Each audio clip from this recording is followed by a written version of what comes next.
What's up, fight fans? This is Matt the Beast Tucker. I am joined with the main man, Eddie Hearn. Eddie, how you doing, buddy? Doing fantastic. Very excited about fight week. Taylor Serrano this Saturday, Canelo Bivol next weekend. Had a big fight last weekend, Fury versus Whyte. What did you make of the finish of that fight? Dillon said he wanted a rematch because of the push that Fury gave him. He said he got hit with a clean uppercut, but the push is actually where his head bounced off the back of the mat. Did you speak with Dillon, and what do you make of his claims? I've spoken to him. I haven't spoken to him about the incident, and I haven't watched it back in slow motion. I felt that it was obviously a fair stoppage in relation to the physical condition he was in. He was definitely pushed, no doubt about that. But I feel like the punch was what did the damage. But I haven't watched it back in slow-mo. But, I don't think that it warranted necessarily a rematch, but it was a clear push. Right, Maybe he was on his way down anyway, I don't know. So I'll have to watch it back, but it felt like Tyson Fury was controlling the fight. Did you get a chance to speak with Dillon after the fight? I just said that, unlucky, keep your head up, and feel like the inactivity cost him a little bit going into the fight. It's been a tough period for a lot of fighters with COVID, and he's not done many rounds in the last couple of years. I didn't feel like he was aggressive enough in the fight, but Tyson Fury, he negates that. He's very clever. He was holding a lot. He didn't want to engage. He boxed him from the outside. He did all the things that he should do against Dillian Whyte, and ultimately stopped him in the end. What did you make of Fury's post-fight speech? He talked about retirement, but then he immediately called out Francis Ngannou. Do you think that fight happens? And if so, how do you see it play out? I'm not sure whether that fight happens or what, but ultimately I don't see Tyson Fury retiring, because I feel like the biggest fights and the most defining fights are ahead of him, and that's probably the undisputed fight, hopefully against Anthony Joshua. And I feel that Fury is a great heavyweight, but for him to be put in the same breath as a Lennox Lewis and those greats before him, I feel like he needs to fight Usyk and Joshua, and maybe he can beat him. He's a very awkward heavyweight and a tough heavyweight to beat, but I don't think he'll retire.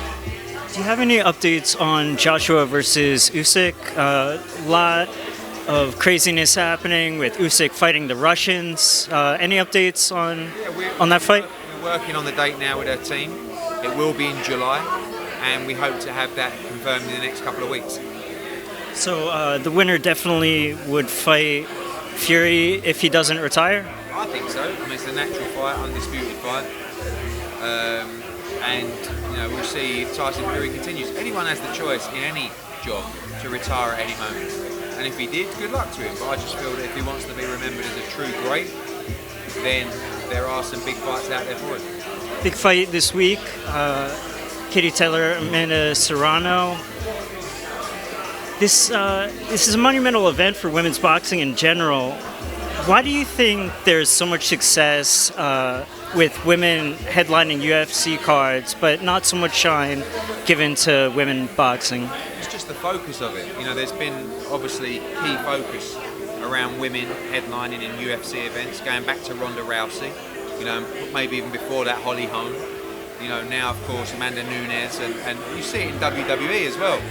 And I just feel like now we're getting the focus on women's boxing, and you're seeing the success of it. You've been around the events today, the media, you've seen it. You don't see that for many male fights that you've seen. So, and it's a great fight. So I'm really excited for the women to get their moment, get their time, and you're going to see a tremendous event, tremendous undercard, and a great fight on Saturday.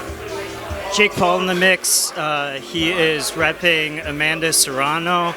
You're kind of the guy that got him in the business. Now that his deal with Showtime is up, any chance of luring him back into Matchroom and DAZN?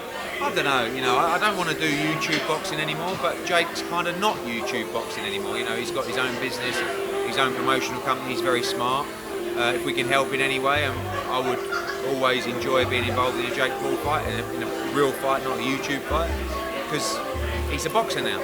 I don't believe he's going to go and win titles and championships, but he's better than some fighters I've seen, and everybody has the right to compete. So, he's doing great things.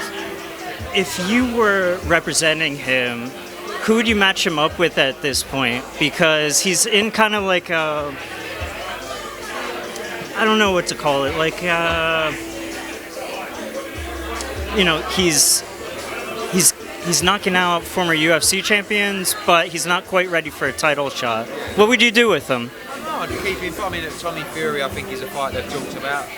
I like the fight with Sonny Bill Williams, who is one of the sort of greatest rugby legends of all time, who's now a heavyweight boxer. I think he's 7 or 8-0. I think it's smart fights. You can't get carried away that all of a sudden Jake Paul's going to go in there and start beating Canelo Alvarez and people like this. So, I don't know. I mean, he can do whatever he wants because he has a big platform and drives big numbers. So good luck to him. Speaking of Canelo, big fight next week. The momentum of this guy is just insane at this point. If he beats Bivol, where does he go from here? Does he just keep moving up? Obviously, the Gennady Golovkin trilogy is there. Potential undisputed fight, 175 pound. The guy can literally do what he wants. But he has to win next week. And I tell you, this Bivol fight is a very, very tough fight. Dimitri Bivol is fresh. He is young. He's big. He punches hard. He's got tremendous feet. This is a really good matchup between two elite fighters. But Canelo is so difficult to beat. And I really believe we're going to get a thriller next week in Vegas.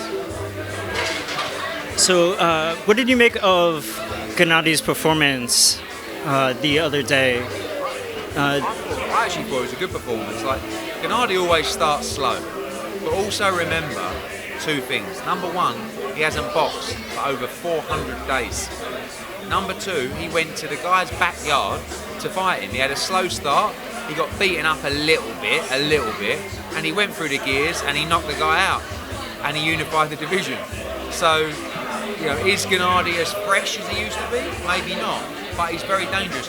And I think he's going to be very well suited to move up to 168 pounds because he's been making 160 for a huge part of his life, And I think it's going to be really interesting if Canelo Alvarez can beat Bivol next week to make the trilogy fight at 168.